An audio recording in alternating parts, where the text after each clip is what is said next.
All right, so it's not so much about believing, it's about a lack of disbelief. This is Hyperborean Radio. I'm Celtic God. The other guy is the lore keeper, as always. Hello. So, that's kind of like one of the major cruxes. I guess another way to put it is, well, how does a plane fly? And you can get into all the technicalities of it. But one way to break it down is, how do you know how or why a plane flies? It isn't like, do you believe it or not believe it, or is it more a lack of disbelief in its ability to fly? And this is going to be a really dense topic because it's going to cover things like belief, faith, weird craft, fireballs, bumblebees. But basically, it's this idea that there's sort of this false dichotomy where you have belief, where you firmly believe in something. Then you have disbelief, where you firmly refuse or don't believe in something, depending on how you view it. And then there's this point in the middle that's neither believing nor disbelieving. And it's not really in the middle so much as... I'm going to argue with you. Go ahead. I'm going to say that it's that lack of disbelief isn't in the middle, it's on the outside edge, and actually it's kind of really doesn't have anything to do with belief or disbelief. Because where belief and disbelief meet, if you're on the belief side, there's just that niggling bit, which you can see it all the time in people that's screaming at me, for instance. But I believe this, but I believe this. There's that niggling little seed of disbelief. And then people that will do the exact same thing on the other side of, but that's not true, that's not true. Those people have just that niggling little seed of belief. So there's actually a little bit of overlap there where when you believe something, you inherently also have a little bit of disbelief. If you disbelieve something, there's just that little niggling hint that it might be true, so therefore you believe it. A lack of disbelief, on the other hand, is neither of these things come into play. Well, and that's kind of what I was going to try and get at is it's like a 3-point balance system, which is the traditional way of doing it in our lands. But it's not really a third balance point. It's completely absent of the whole thing. It's why I have trouble trying to explain it, because like I've talked about the gods. Mm-hmm. And you go from, most people don't believe in the gods. Or they believe in them kind of like, oh, luck god, make my dice roll. Or, oh, coffee god, caffeinate my soul. Well, But what most people that end up going pagan end up happening is following the way. Yeah, they start forcing themselves to believe in the gods, and then they end up becoming zealous because they are so adamant of this belief. And they often don't get their belief from thought or anything like that. They get it from talking to people who also didn't look into it. So then you end up with a situation where there is this almost Christian-like zealotry about certain deities. You know, like you've experienced it, like someone who was just getting into the way, just starting to look into old European customs and gods, had already become borderline zealous when it came to Loki being evil. Yes. Like, got visibly He is angry. evil, and don't bring mistletoe in my house. If you're listening, hey, guy. But that is the consequences of this attempt to sort of shift belief. It's also why I tell people it's always a good idea when you're first trying to go from, if you didn't already have this break period, when you go from Christianity or wherever you were at and you try to go to the way, take this breather period. It doesn't mean don't look into anything, but it means you have to kind of have this. Don't try to set any convictions while you're doing it. Yes, because you'll end approach up it with actual curiosity. Well, what you end up doing is the same thing that happens if someone quits smoking and takes up drinking coffee. Right. You just become equally addicted to the coffee. Right. Well, and the way I was going to describe it based off from what you started my attempted interruptions was belief and disbelief are two sides or opposite sides of the same coin. A lack of disbelief is a teacup. It has nothing to do with it. Yes. Well, and then you also have the issue of belief itself is often misrepresented. I've gone over this before. Belief and knowing are two different things. Knowing and understanding are two different things. And understanding and internalizing are two different things, and each of these are a completely different step. And sometimes you don't even get the knowing bit. You understand the belief, and then you internalize that concept. It's really, really dense. This is a really simple subject, but it's also incredibly complex, like everything worthwhile in life. But I think that you actually described it very well at one point concerning yourself. He was like, when I first started, I believed that there was something. Then I believed in the gods. But the more that you learned, the less that you lacked disbelief and kind of moved away from belief, which oddly ended up actually cementing it, because it becomes a point where you just don't really question it and it doesn't matter. Like, are the gods, for instance, or the spirits actual physical beings? It doesn't really matter because you don't disbelieve in them. They can be or they cannot be, and it doesn't really matter, and therefore you believe in them more. You see them more because you don't not believe in them. Well, and this is that's the most concise explanation I've ever heard. Yes, and you actually were copying something I said earlier, but I guess one way to put it is, like, I've never been to Australia, but I don't necessarily not believe, well, I don't disbelieve in Australia, I guess is the way to say it. I don't feel the need to believe in Australia, but at the same time, I don't disbelieve it. I know that that Australia exists because of dollary dues. I love the dollary dues. We got a few people that send us dollary dues, and I just giggle every time we get some. Why? Because it's funny.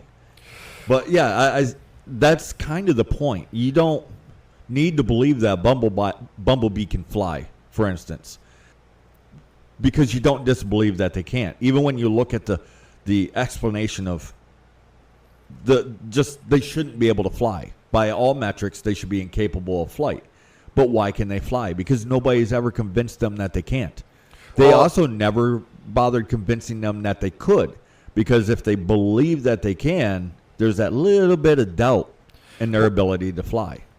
Well, and that's where this sort of the complete absence of the entire spectrum from belief to disbelief comes in. And part of it is because this part never actually enters into it. Oh, yeah, it's I understand. This is hard to describe. But it's the same thing that gets people going with me, where I am you're extremely dogmatic and theist, and you just never consider the idea that you just might be wrong. Well, you're wrong there. I wake up every day, and the first thing I think is, I could be wrong about everything. Okay, well, let's find out about some of them. It leads to a lack of disbelief. I don't have to believe and therefore convince myself every day that this thing... I don't have to... How many people... Hold up your hands. How many people have to convince themselves every day that water is wet? How many people have to convince themselves every day that it would hurt if you smashed yourself on the hand with a hammer? You don't have to. You don't disbelieve and you don't believe. You just have a complete lack of disbelief that these things are. Well, and actually to get into that concept of doubt, because people would think the concept of doubt is tying into disbelief, but that's not necessarily the case, because belief and disbelief are equally as fervent. Mm-hmm. So doubt is actually something that's actively not encouraged, but allowed, and once you have it, you're encouraged to explore it within the ethnic way, the way. Like, for instance, in Universalist faiths, you're usually punished for being a non-believer. Yes. You have heretics, apostates, stuff like that. Or even insinuating. Yes, and then you can actually be killed, ostracized, made into an outlaw. It's not a thing in the way. You are perfectly allowed to be like, I don't really think that there's, like, a sun deity that sings the sun up or something. Well, part of the issue is the damage that's been done to language, because belief is a perfectly good word. It is. It really is. It's just the damage to the language, which is a damage to the way people perceive and conceive thoughts and ideas. the way that we perceive the world. It actually does revolve around language for us to describe it. Well, as the damage is done over centuries and centuries, it ends up linking disbelief and belief, where before it was belief was one solid idea and disbelief was something completely separate. But now they're butted right up against each other because of the way language is used. That's changed people's perceptions. And then, I mean, anybody out there, think about something that you believe in and then really think about it, and there'll be just that seed of disbelief or something that you don't believe in at all. Well, and there's that, but what if they're right, whispering in the back of your mind. Well, and that's actually what I was getting at, is you and I have both been asked questions along the lines of, well, have you ever considered everything that you know is wrong? It's like, yeah, every single day.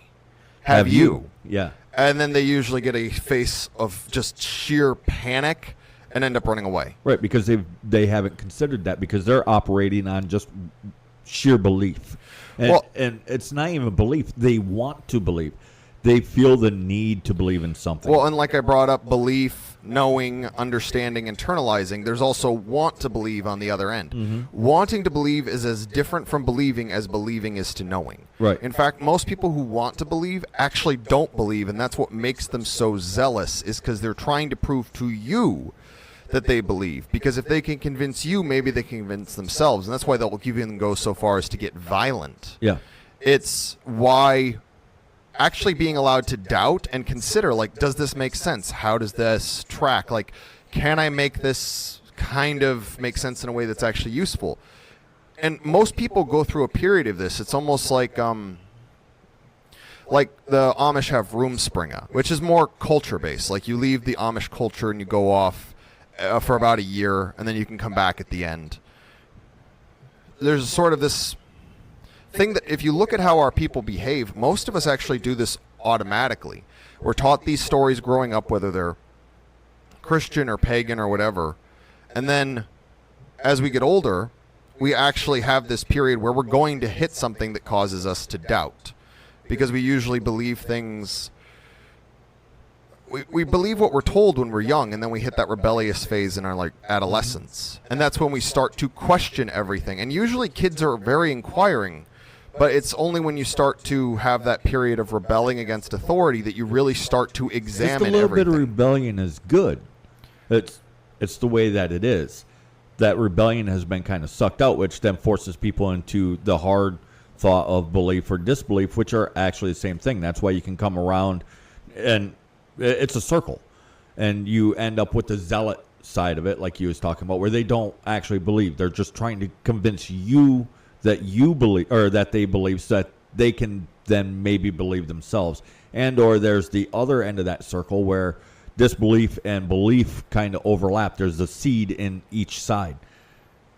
The lack of disbelief is something completely separate. And I forgot where I was going with it. It was brilliant. I'm sure it'll come back around. But it seems like it's really complex, but really it's not.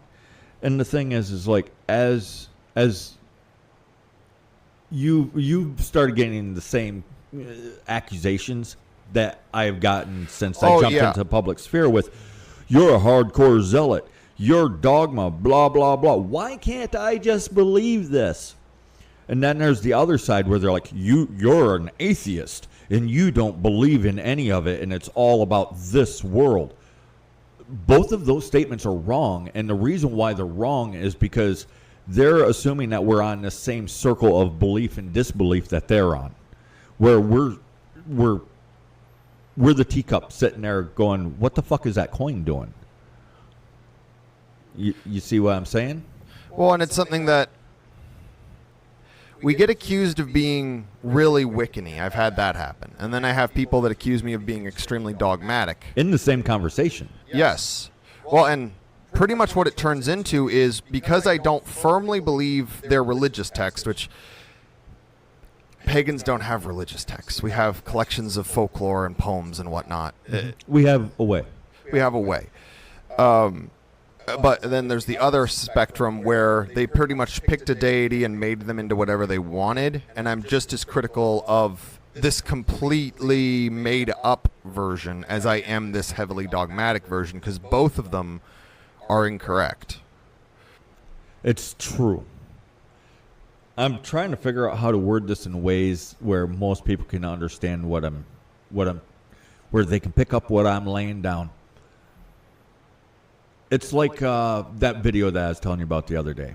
There's this lady, and I would share the video with you guys, but she's odd. There's issues there. But she did say something that was very good. People accuse me of being childish, so on and so forth. But I like to go to the forest because it's an enchanted forest, but only for this 2 weeks of the year. The rest of the year, it's a regular forest. That's it. That's what I'm talking about. Every forest is an enchanted forest, but it isn't enchanted all the time. You don't have to believe it, and you don't have to disbelieve it. And it's just the way that it is. We've all had these places where you walk into an area and you just know. Like, it's so solid, you just know. This spot is special right now. And sometimes, because I've talked to a lot of people about odd things. You walk into an area and you know it, and then pretty much as quickly as you step into that spot, you can kind of feel it start to fade away. Other times it'll be like that enchanted forest that the lady's talking about. It's during these 2 special weeks, this is an enchanted forest. It's accurate. I believe her. Well, it's a lot like how people feel around the holidays. Like, you can have someone feel like it's Christmas or Yule. And it doesn't require belief. You can just feel it. You know it. Well, and everybody knows it. Like, you talk to strangers talk to other Hyperboreans, and they'll be like, yeah, you can just kind of feel it in the air. That has nothing to do with belief or disbelief. Or the calendar. And it's not even... It's really difficult to quantify. Language is lacking here.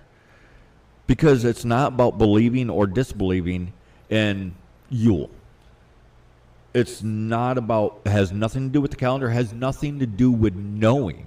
It just is.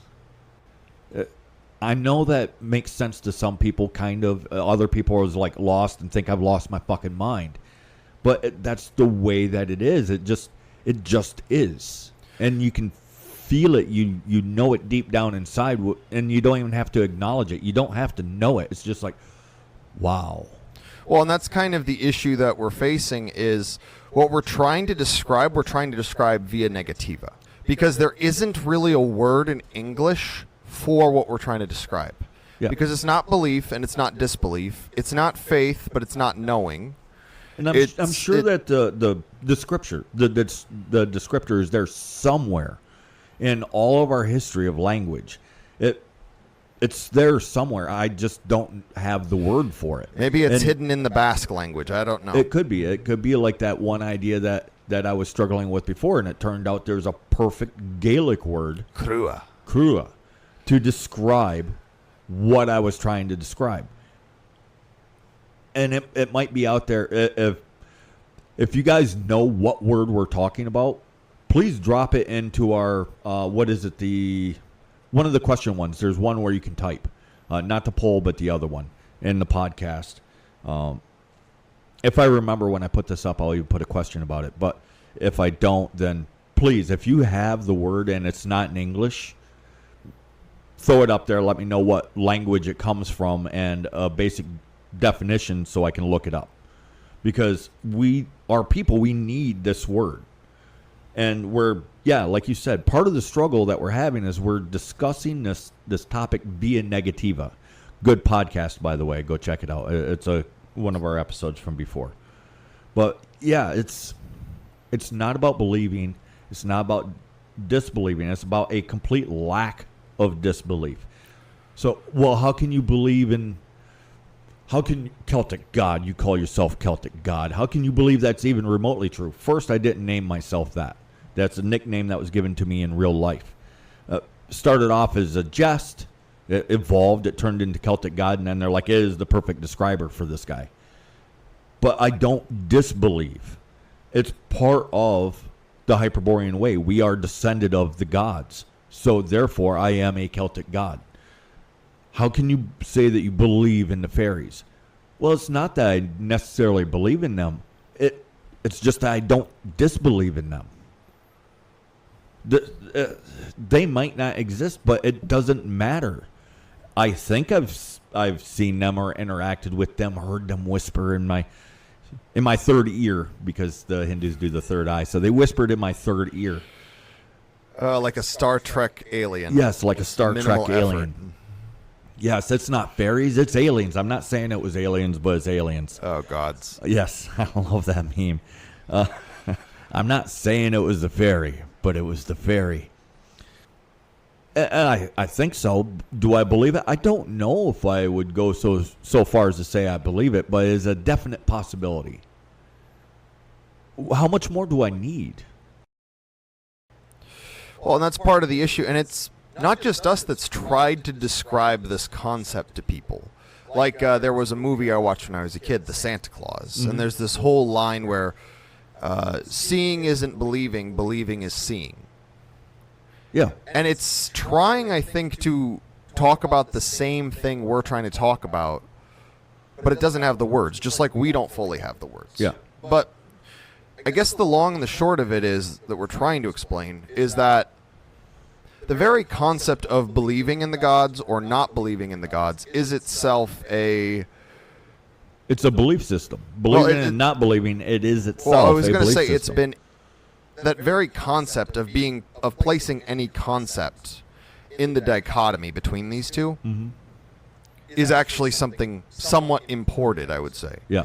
Because it was never really an issue. There wasn't really this thing in Northern Europe and in pagan times before the coming of the church, from what I can tell, where people were zealously for or against the gods. You know, you don't necessarily not believe in the sea deity or believe in the sea deity. It's separate of this. Right. Because it's like, do you believe in the tidal waves? Do you believe in the current? Do you believe in these things? It's not really a thing. It's like, do you believe in deep sea fish? You can't see them typically, but do you believe they're there? And it's like, is that even really a question that needs an answer? Does it really involve belief at all?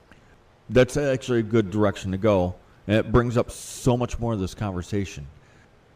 Okay, do you have to believe in the fish, in the deep sea fish, for them to be there? Or do they just kind of spawn up in the net? Is it like a video game? Then here's my real question, because that's tying into the what the hell is that one theory, that the Matrix theory? Like, the fish isn't there until you scoop it up and then it spawns into the net. Okay, fair enough. But that itself is a belief system, and then does it matter if the fish is swimming around even if you don't see it, or if it spawns into the net when you scoop it up? The truth is it doesn't matter. It really doesn't. From our perspective, where we're living at, our interaction, in general, it doesn't matter if the fish existed prior or not. Well, and I think that's part of what ends up with a lot of people that try to go the way. Like I said, I think that it's good because myself and a lot of other people I've known who are able to kind of avoid a lot of the pitfalls that happen to people that are trying to get into the way. They took a breather period, either a year or a few years, actually by accident. They usually had like this atheist Typically phase. when that break is taken, it seems like it's on accident. Yes, they basically got sick of whatever they were doing in the first place, whether that was Christianity, whether that was... Whatever. It doesn't matter. So then they end up just leaving religion entirely, and they might go through an angry phase. Not a good one to exit from. Oh, I will say, from seeing how that works. But it's good to have that period, because then you're not bound by the same desire for really, really strict information.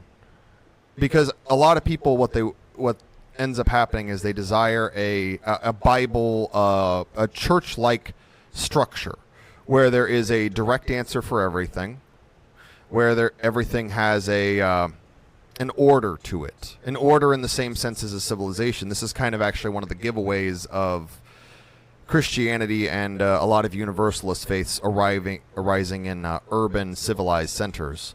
They're overly ordered. Because nature does have an order to it, but it's not something that someone who's used to having 7 days a week, 24 hours a day, is going to view as an order. Because it's like, how long is the sun up?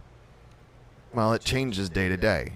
How deep is the water in the lake, in the river, in the stream? Depends exactly where you are. Yeah, how tall is the grass? How many trees are in the forest? How many seeds are in the ground? How many birds are flying in the murmuration? There's too much variety just within our realm. So then when you get into more abstract concepts like all of the realms, the realms of the gods, The realms entirety of of the tree of life. Yes. You're dealing with stuff that is more and more abstract. Some of it's based on experience, like folklore where someone meets a troll, and then you have enough stories of how people meet trolls and how they interact with trolls that you kind of get an idea of what trolls are and what trolls are able to do. So we have an idea of trolls, but then what are trolls? Because there's like 20, 50, 60, I don't even know how many different kinds of trolls, and they're all trolls. But they're also not all trolls. And some trolls are fey, but some trolls are not. It's, what is a troll? Right. Well, a troll is a troll is a troll. Well, and once you can wrap your mind around this lack of disbelief, it makes some of the things that are written down as having been said of the Northern Barbarian. Well, what do you believe in? I believe in myself and my people, the strength of myself and my people. It becomes really clear why he says that. He believes that. Now you ask him about the gods or the spirits or the ancestors, it's other realms. It's more that he doesn't disbelieve those. But the thing that he believes in is himself and his people. And especially once you realize that the myths of the gods and the myths of the people and the myths of the spirits and all these things, this is the mytho-history of a people. Mm-hmm. It's why you can have something like in American culture, which is a relatively young culture in comparison to the ancestral cultures that sort of built into America. Right. Compared to the Gaels, compared to the Germans, compared to the Slavs. So you have Paul Bunyan, for instance, or Johnny Appleseed. Johnny Appleseed existed. We have record of John Chapman. He wasn't exactly the same as the myth of Johnny Appleseed, but does that necessarily mean that Johnny Appleseed is merely a fiction? Or Paul Bunyan? A lot of people argue there was no evidence that Paul Bunyan existed, and then there's people that will point out, no, there's plenty of people that will say they've met Paul Bunyan. And there's stories of Paul Bunyan that people assure that happened, and then there are people with stories of Paul Bunyan that go wink wink, yeah, sure, it happened. Mm-hmm. And then there are ones that people just made up to entertain around the fire. And thing is all of these are just as valid stories of Paul Bunyan, and over time it becomes harder and harder to really understand. Like, do I necessarily think that the story of Paul Bunyan jumping to the sun and getting a piece of it to bring it back to help make the nuclear bomb, and then refusing to give it away once he realizes what it's for, because the president went to the North Pole to ask for his help, do I necessarily think that was real? That specific 100% story happened? Factually history. I mean, if it was, this is some really interesting stuff that I would expect to be, like, blanked out with a permanent marker. Oh, yeah. It would be all sorts of, what is that called? Redacted. CIA, FBI, DHS, redacted.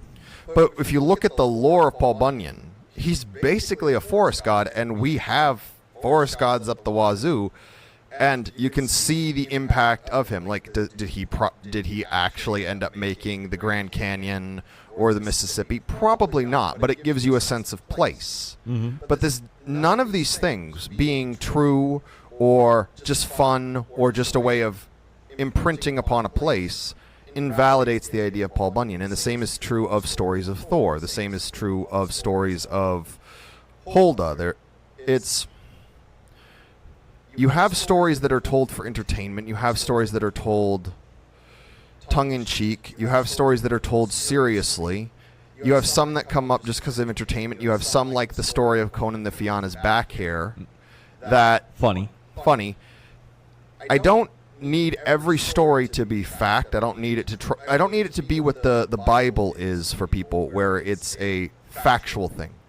That's not always the point of a story. Our stories are a description of who we are as a people. I think I actually heard which is both the bullshit and the factual. We are so full of shit. Well, and there was, and I don't mean us as in this podcast. I mean us as in our people. We will give each other shit.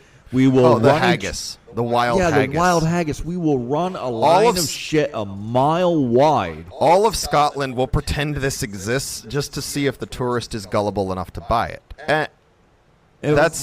We give shit. We are also extremely serious. We are an extremely serious people as well. We are, just because we will run a line of shit a mile wide and 3 feet deep does not mean that we're not serious. One does not exclude the other.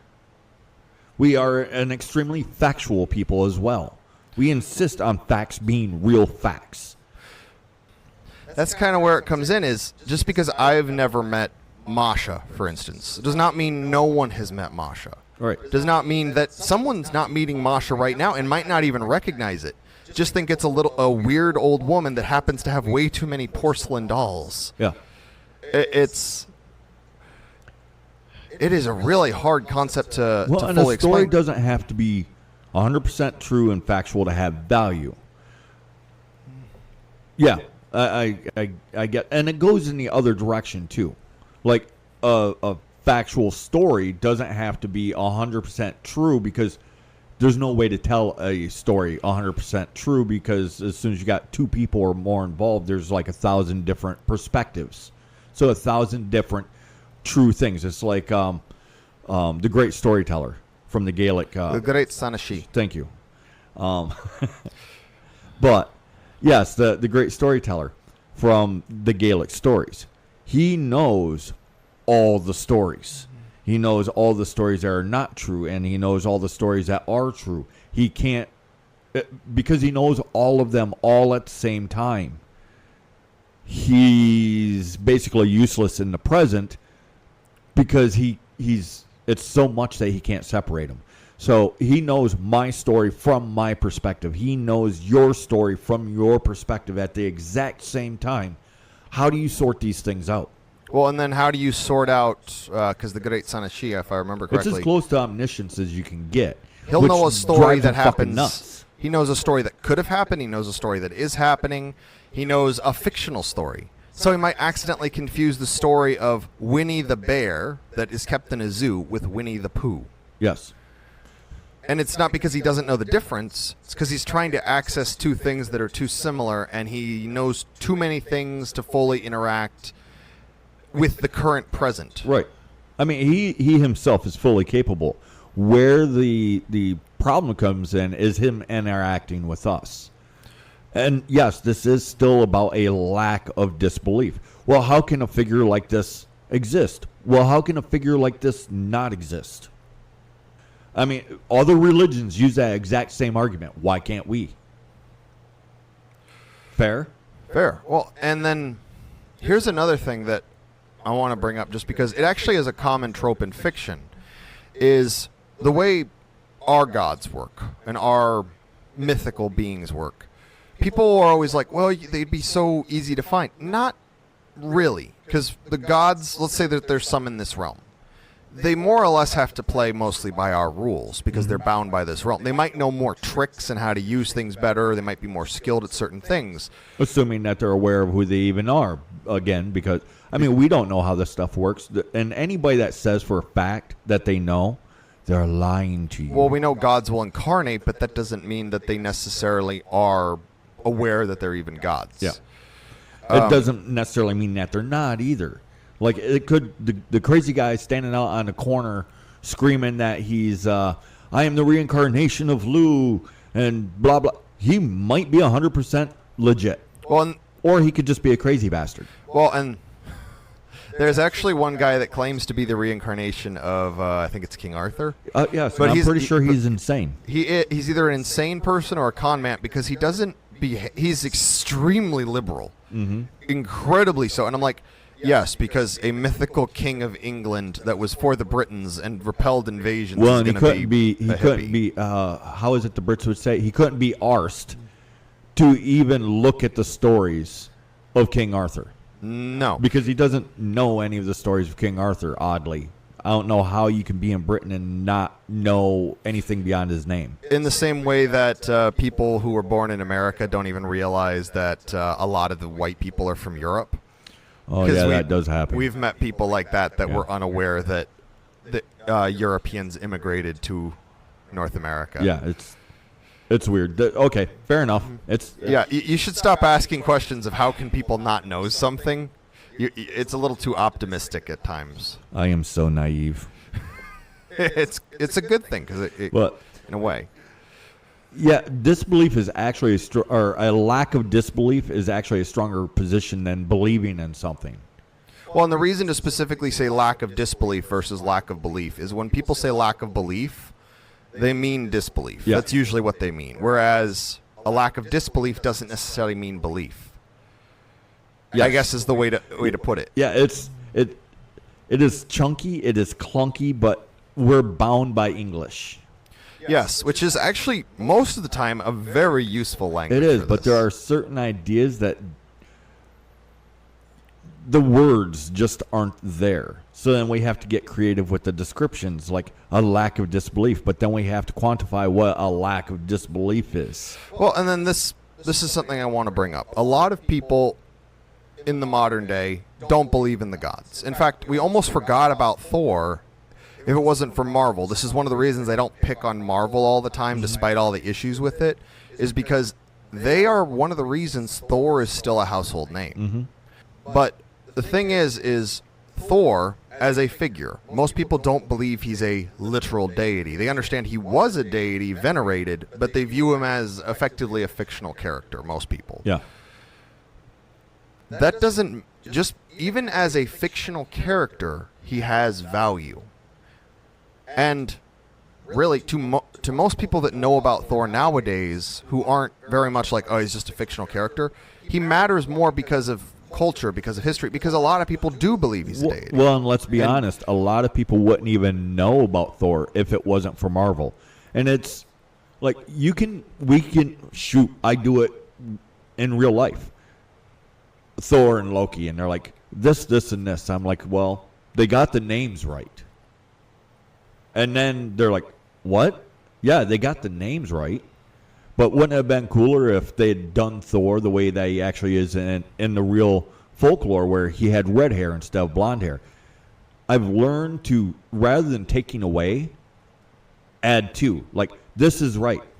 I like that they got this right. But wouldn't it have been cooler if they had added this other thing that's really from mythology? It's like I've learned to, rather than taking wings away from fairies, I'm like, Tinkerbell, everyone's favorite fairy, except for she's actually a sprite. That is so much cooler. And then I will proceed to describe what sprites do, because at first there's a little bit of defensiveness and curiosity, and I proceed to explain what sprites do, and then watch their eyes light up. Oh, yeah, because there are a lot of spirits that get She's so mislabeled. much cooler as a sprite than she is as a fairy. Well, it makes a lot more sense. Yeah. This is something else I've noticed, is even with people don't believe in any of the way, because it's integrally linked to us as a people. It's part of our history. It's part of our culture. You can see it. Like, you walk down the street where we... Well, that's why it has to be actively resisted. To not do the way, it has to be actively resisted. It has to be actively reinforced against. It's because it doesn't require belief for us to naturally be who we are.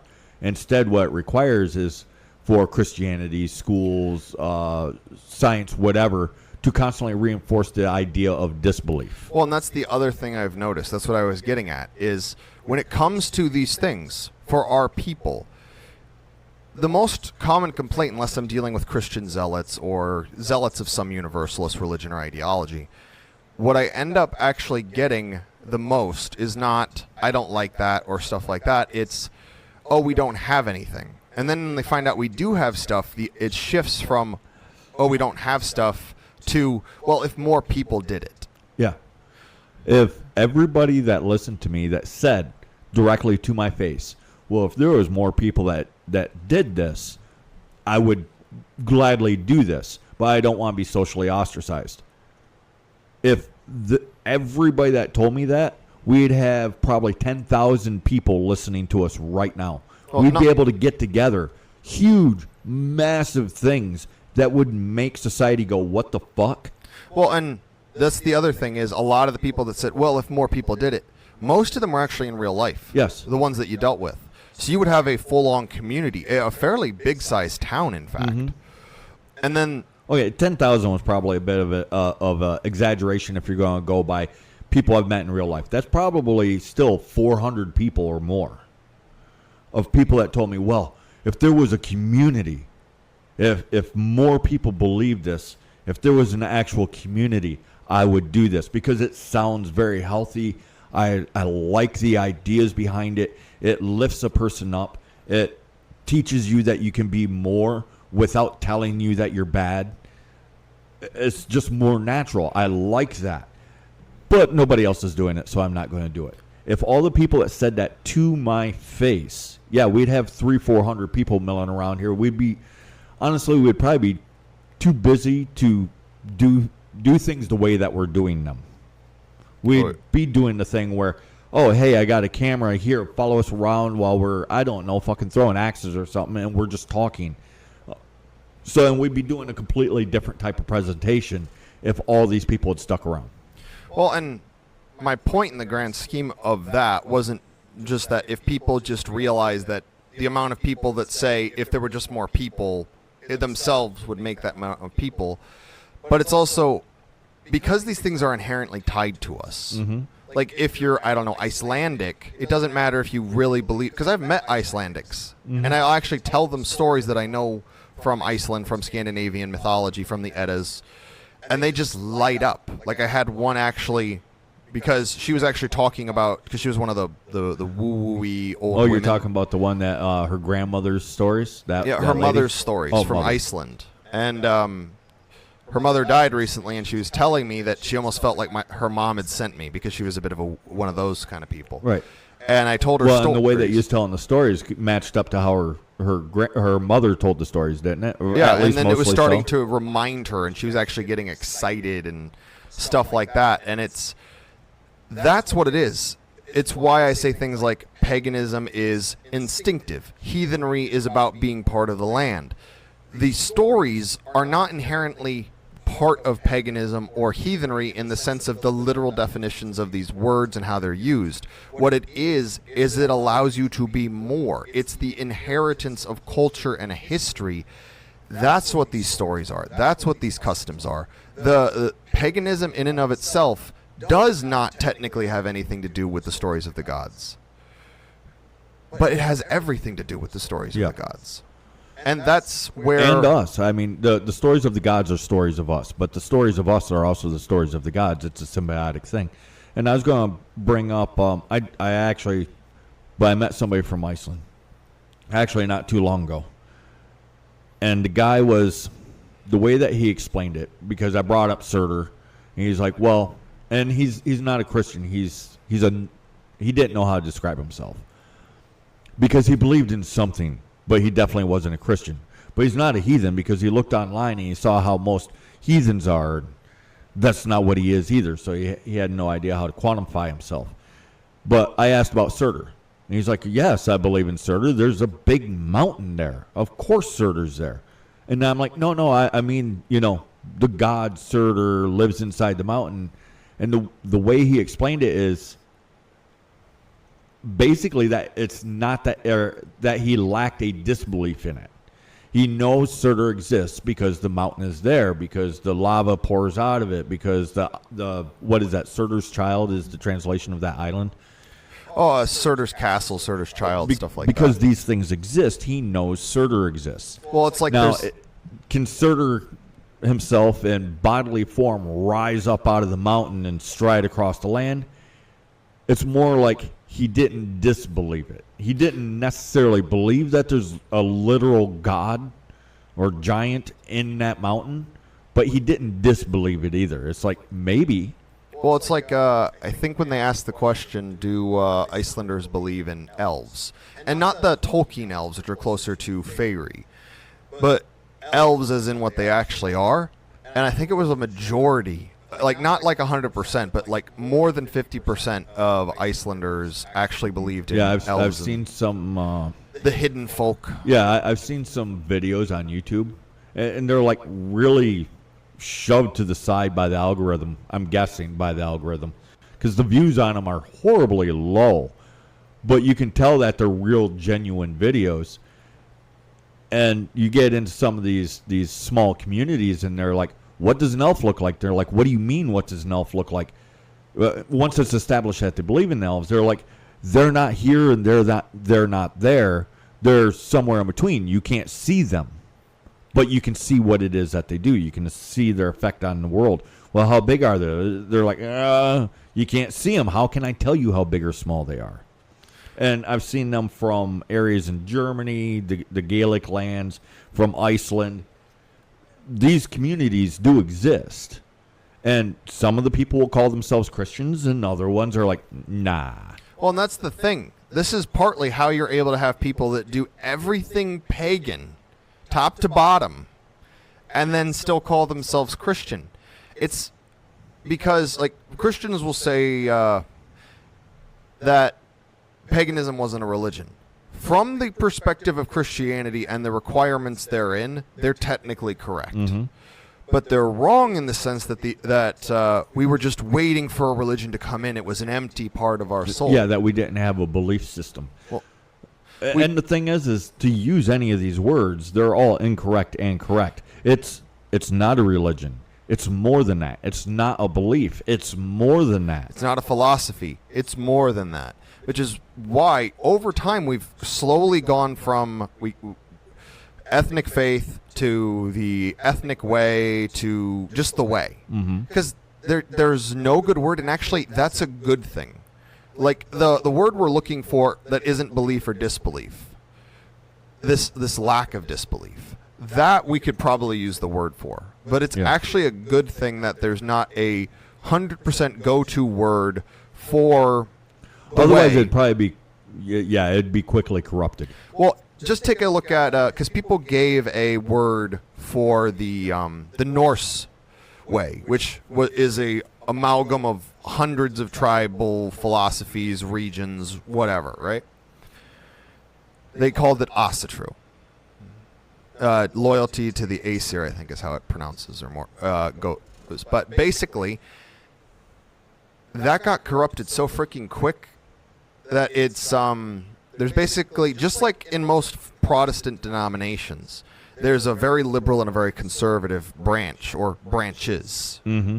The same thing has happened to Asatru, and it's slowly turning into a really rigid religion. And that's part of the curse of names, is once you've given a name to something, you've defined it, and that gives it certain levels of power. But it also, that's why we use amalgamous words. We use adjectives. Yeah. We don't use names. You can't really give it a name. Paganism is a descriptor. It's an adjective. Heathenry is a descriptor. It's an adjective. The same thing with the way. There's no good word for it because it doesn't fit within a box. Right, and don't worry, they will try and corrupt it soon enough. Oh, yeah, the moment you give it a name. As soon as it gets some kind of real traction, somebody will begin corrupting. Rodnavery, Wicca, pick a freaking option. Yep. I mean, you give a name to any ethnic way and it starts getting corrupted. Look at Shinto, look at Taoism. Universalism just can't stand it. Well, and it's because once you give it a name, the thing is, these two things are so completely diametrically opposed to each other. Mm-hmm. Universalistic religion and the way of any people is so diametrically different. They don't exist in the same space even. That's why you can have things like dual faith. The issue comes in is that we have tried repeatedly throughout history to let these two things coexist. And it is never the people who follow the way who cause the problems. Because here's the proof to that. The people that follow the way try stepping to the side and just getting away from the universalists. what happens? The universalists give chase. It's because they're a virus, a cancer. Well, like I used the example of the people are a body. So the way is just how we function healthy or normally. I won't say healthy because there's always kinks that show up for different reasons. But normally. But these universalist ideologies that come in, they are viruses, and they mutate all the time, and they require complete and total control. Right. Well, and it doesn't matter what the universalist religion is. You look at the one today, and then back up 100 years, back up 200 years, back up 500 years, however old they are, you will see it was not the same thing 500 years ago as it is now. And then what's their excuse? Even though they got a rigid system, a book, a singular book in many cases. Oh, Hindus do not have one singular book. We got like 24. But it's still a rigid book. It doesn't matter that they broke it up into 24 pieces or however many it is. But they will say, well, it's a living religion. That's why you're not allowed to have a different opinion now, even though my opinion now might be supported by the way that your religion was 500 years ago. And of course, our religion is dead and gone and like thousands of years ago. And so what the fuck ever. Well, and it's not a religion. And this is where language keeps coming in. It's like you've met people from people that have mostly kept these traditions intact. You were raised with one that had a lot of traditions intact. The Stormcaller or the Berserker or whatever, they don't view what they do as magic. It's as quite often it's viewed as a curse. A curse or normal, natural. Whereas someone else would be like, oh, you got to do this heavy ritual or whatever. Bring out the 3 goats. The 3 Billy Goats gruff. Now cut off their heads. But yeah, it's too ingrained in the culture. And it's... The way to describe it, I guess I would say, is that we don't necessarily, as a people, not just talking about you and me, but as a people, we don't necessarily believe in trolls. We don't necessarily believe in fae, elves, gods, tornadoes, whatever. We don't necessarily believe in these things, but we don't disbelieve in them either. What it is it's we never really feel like it needs to go one way or the other. Yeah. It's stories of fae exist, so they always could be there. They always... Whether or not they're literal doesn't matter. That's actually what it slides into. It doesn't... You who's listening to us right now, from my perspective, you are but an idea. It doesn't matter if you exist literally because you exist because you're listening, because you're arguing with us right now. Same thing with me from your perspective. It doesn't matter if I literally exist because you're listening to me. So therefore you don't not believe in me. Well, it's like, let's use another example that people are aware of. The economy. Yes. This is a bit of an odd segue, but basically the economy, if you were to ask someone if the economy exists, or do you believe in the economy, I guess is a better way of saying right. it. Do you believe in the economy? What do you mean? Do I believe in it being good? Do I believe in it doing well? Do I believe that it's going to tank? What does this mean? What do you mean the economy? Do you believe in mercy? Or what do you mean believe in it? Yeah. Do you believe in mercy? Do you believe in justice? Do you believe in friendship? Do you believe in love? Do you believe in all of these things? Do you believe in mischief? Or do you more have a lack of disbelief in it? Do you believe in it? Do you disbelieve in it? Or do you more have a lack of disbelief? Well, and then you have situations where belief comes in and you can see how it messes things up because, like, Australians, there's a whole segment of the population that thinks Australians don't exist. Yes, which is weird. But, yeah, man, holy shit, this is a deep topic. I think that we're going to have to come back here a few more times. Yes, especially... Well, I mean, really every topic that we have is really deep, and every time that we get done recording, what's one of the first things? Oh, man, I forgot to mention this. Man, I forgot to mention that. This topic, it's so big. we just barely scratched the surface, and it's that way every time with every subject that we talk about. Our people are it's such an immense topic. Well, and I want to stress something is there's nothing wrong, like whether you were raised pagan or whether you're coming into the idea of the way, there's nothing wrong with being doubtful. There's nothing wrong with being like, these are just nice stories. Yeah. But there's also nothing wrong with believing them either. Yes. Well, and this is the thing is, over time, like I was saying, as I've gone along with the way and kept looking into it and thinking about it and living it as best I can, I increasingly come to the conclusion it's not that I believe in the gods, which I would argue I do, for all intents and purposes, and what people would mean when they ask that question. Because usually when people ask, do you believe in this, it's a gotcha question. But it's more, I don't disbelieve in them. I don't disbelieve that I could ever meet Masha on my way walking to the gas station or walking to the local restaurant. It's never that I don't think that I might end up in a swamp where there's a grimhound. It's not that I don't think I'll ever have an elf pelt me upside the head with a stone. Well, it's just here I guess this to tie into what you're talking about. It's like when I walk into a new room, it doesn't. Okay, if I walk from here to there, and then when I get there, it turns out that I am now in a swamp on a mountain overlooking a deep valley, and there's dragons flying in the sky. I would be shocked, but I wouldn't be, oh my goodness, this is impossible. Because I don't not believe that it's possible to walk through the veil like that. Well, to bring up something else, there was this short video, short movie. I think it was part of Love, Death, and Robots on Netflix.